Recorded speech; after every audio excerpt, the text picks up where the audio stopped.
Hello everyone, মই হসয় তলে এতিয়া আমি আলোচনা কৰিম 2025 চনৰ ডিএলএডৰ এন্ট্ৰেন্স পৰীক্ষা কেতিয়া অনুষ্ঠিত কৰিব বা ডিএলএডৰ এন্ট্ৰেন্স পৰীক্ষা দিবৰ কাৰণে আমি অনলাইন কেতিয়াৰ পৰা কৰিব পাৰিম বা অনলাইনত আমি আবেদন কৰিব পাৰিম।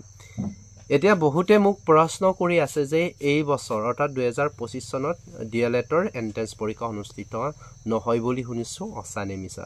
সো এটো সম্পূৰ্ণৰূপে মিছা হয়, কাৰণ প্ৰত্যেক বছৰে আসাম গভৰ্ণমেণ্টৰ আন্ডাৰত যাক আমি এসসিআৰটি বুলি কওঁ, এসসিআৰটিৰ আন্ডাৰত ডিএলএড পৰীক্ষাৰ এন্ট্ৰেন্স অনুষ্ঠিত হয়। ওকে, কাৰণ আমাৰ আইআৰ সেকেন্ডাৰী যেনেকৈ ফাৰ্স্ট ইয়াৰ বা সেকেন্ড ইয়াৰ থাকে, ঠিক তেনেকৈ আমাৰ ডিএলএডটো সেই সিস্টেমটোৱে থাকে, সেমিস্টাৰ সিস্টেমত।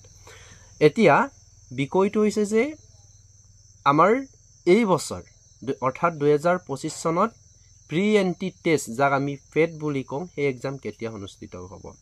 আমি এই এক্সামত বহিবৰ কাৰণে প্ৰথমে আমি অনলাইন কৰিব লাগিব বা আবেদন কৰিব লাগিব। আৰু আবেদন কৰিব পৰাকৈ প্ৰত্যেক বছৰে আগৰ বছৰসমূহতো জুলাই মাহত মুকলি কৰি দিয়ে। জুলাই মাহৰ পৰা আগষ্ট মাহলৈকে অনলাইন কৰিব পাৰিব। আৰু যেতিয়া অনলাইন কৰি শেষ হ'ব তাৰ পাছত অৰ্থাৎ সেপ্টেম্বৰ মাহত নিজৰ এডমিট কাৰ্ড ডাউনলোড কৰিব পৰা হয়। অৰ্থাৎ সেপ্টেম্বৰ মাহত এডমিট ডাউনলোড কৰিব পৰা হয়। ঠিক আছে, ডাউনলোড কৰিবলৈ সুবিধা দিয়া হয়। তাৰ পাছতে সেপ্টেম্বৰ মাহত মাল্টিপল চয়েস এমসিকিউ চয়েসৰ যিটো প্ৰি এন্ট্ৰি টেষ্ট আমি যাক ফেট বুলি কম, এই পৰীক্ষা অনুষ্ঠিত হ'ব। আৰু সেই পৰীক্ষাত 100টা কুৱেশ্যন আৰু 100 নম্বৰ থাকিব। প্ৰত্যেক পাৰ কুৱেশ্যনৰ কাৰণে 1 মাৰ্ক আৰু নেগেটিভ মাৰ্কিং আছে দেই।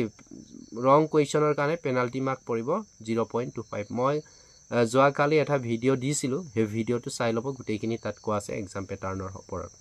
তাৰপিছতে ডিক্লাৰেশ্যন অফ ৰিজাল্ট কেতিয়া দিব, তোমাৰ ছেপ্টেম্বৰতে দিব। তাৰ পাছতে অনলাইন কাউন্সেলিং হ'ব, অনলাইনত গোটেইখিনি চাব ইহঁতৰ চিষ্টেমটো। ওকে, ছেপ্টেম্বৰ ৰিজাল্ট দিয়াৰ পিছত তাত সিট এলোটেড লিষ্ট ৰাউণ্ড 1। ওকে, ইয়াতে দুটা কাট অফ লিষ্ট দিয়ে। ওকে, ৱেটিং লিষ্টত কিছুমান ৰাখি দিয়ে। সো সিট এলটমেণ্ট লিষ্ট 1 লিষ্টটো তেনেধৰণে দিয়ে। তাৰপিছতে ডিক্লাৰেশ্যন অফ ৰিজাল্ট এইটো দিব। ওকে, অনলাইন আকৌ কাউন্সেলিং হ'ব। তাৰ পাছতে আকৌ সিট এলটমেণ্ট লিষ্ট ৰাউণ্ড 1 অল ছেপ্টেম্বৰতে হ'ব। গোটেইখিনি ছেপ্টেম্বৰ মাহতে হয়, গোটেইখিনি যিমান য'ত ডকুমেণ্টছ ভেৰিফিকেশ্যন কৰিব। আৰু physical admission with document verification in the allotted institute. Okay, এতিয়া যোনটো তোমাৰ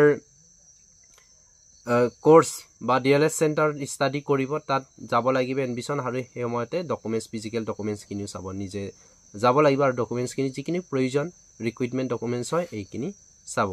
আৰু অলৰেডি জানেই যে ৰিজাৰ্ভ কেটেগৰীৰ কাৰণে হাই ছেকেণ্ডাৰীত 45% আৰু তোমাৰ ইউআৰৰ কাৰণে আৰু জেনেৰেল কেটেগৰীৰ কাৰণে 50% হ'ব লাগিব। ওকে, এইটোতো জানেই হ'ল। আৰু ডিএলএড কৰিব হ'লে হাই ছেকেণ্ডাৰী পাছৰ পৰা পাছ কৰিলে কৰিব পাৰিব, বিএ পাছ বিএসসি চবে কৰিব পাৰে। ওকে, তাৰপিছতে গোটেইখিনি হোৱাৰ পিছত ৰিপৰ্ট চাব। এইখিনি অক্টোবৰ মাহৰ পৰা তোমাৰ গোটেইখিনি কাম আৰম্ভ হ'ব। ওকে, এতিয়া এই যদি ডিএলএডৰ এন্ট্ৰেন্স পৰীক্ষাটো যদি কোৱালিফাইড কৰিব বিচাৰে, যদি সঁচাকৈ আপোনালোকে টিচাৰ হোৱাৰ সপোন যদি আছে বা সপোন দেখিছে, দেন আমাৰ এটা ফেট ক্ৰেছ কোৰ্স লঞ্চ হ'ব। আমি প্ৰি এন্ট্ৰি টেষ্টৰ কাৰণে আমি অহা 20 এপ্ৰিল তাৰিখ মানৰ পৰা ক্লাছ ষ্টাৰ্ট কৰিম।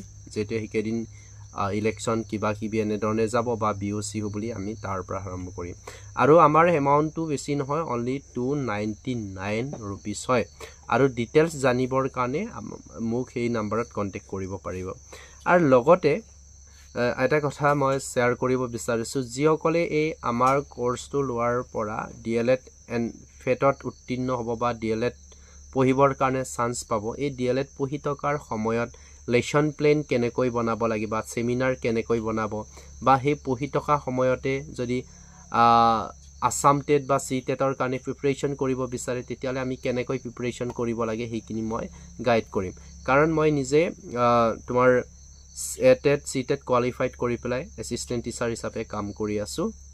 আৰু এইখিনি লগত যিহেতু মই জড়িত কণ্টিনিউ, চ' বহুত বেছি নাথাকিলেও অলপ হ'লেও অভিজ্ঞতা আছে আৰু এই অভিজ্ঞতাখিনি আপোনালোকৰ লগত শ্বেয়াৰ কৰিম আৰু সেই অভিজ্ঞতাই হয়তো আপোনালোকক আগলৈ লৈ যাব সো যিসকলে ল'ব বিচাৰে ইয়াতে মই বেছি ষ্টুডেন্ট নলওঁ ইয়াতে 500 লিমিট ৰাখিছো যাতে মই প্ৰপাৰলি এজনকৈ গাইড কৰি দিব বিচাৰে ইয়াৰে প্লাস পইণ্ট এঠাই তোমাৰ 299 টো বহুত কম আজিৰ যুগত যদি এই কোৰ্সটো লোৱাৰ পৰা যদি উত্তীৰ্ণ হোৱাৰ পাছত যদি তোমাৰ ডিএলএড পঢ়ি টকাৰ সময়ত যদি কিবা গাইডলাইন বিচাৰে যদি ডিএলএড কৰাৰ সময়ত যদি অন্যান্য বিষয়ত জানিব বিচাৰে তেতিয়ালে মই সহায় কৰিম ডেফিনেটলি টেট দিয়াৰ সময়ত বা যেতিয়া সিটেটৰ কাৰণে আসাম টেট অনুষ্ঠিত নকৰিলে তো সিটেট চলি থাকিব এই সিটেটত আমি কেনেকৈ পঢ়িব লাগিব বা কোনবিলাক কিতাপ ল কৰিলে আমি এক্সাম কোৱালিফাইড কৰিব পাৰিম এই সকলোখিনি জনাম সো ফলম নকৰিব যেটো আমি কনসেপচুৱেল ক্লাস কৰিম প্ৰত্যেক আমি ইয়াতে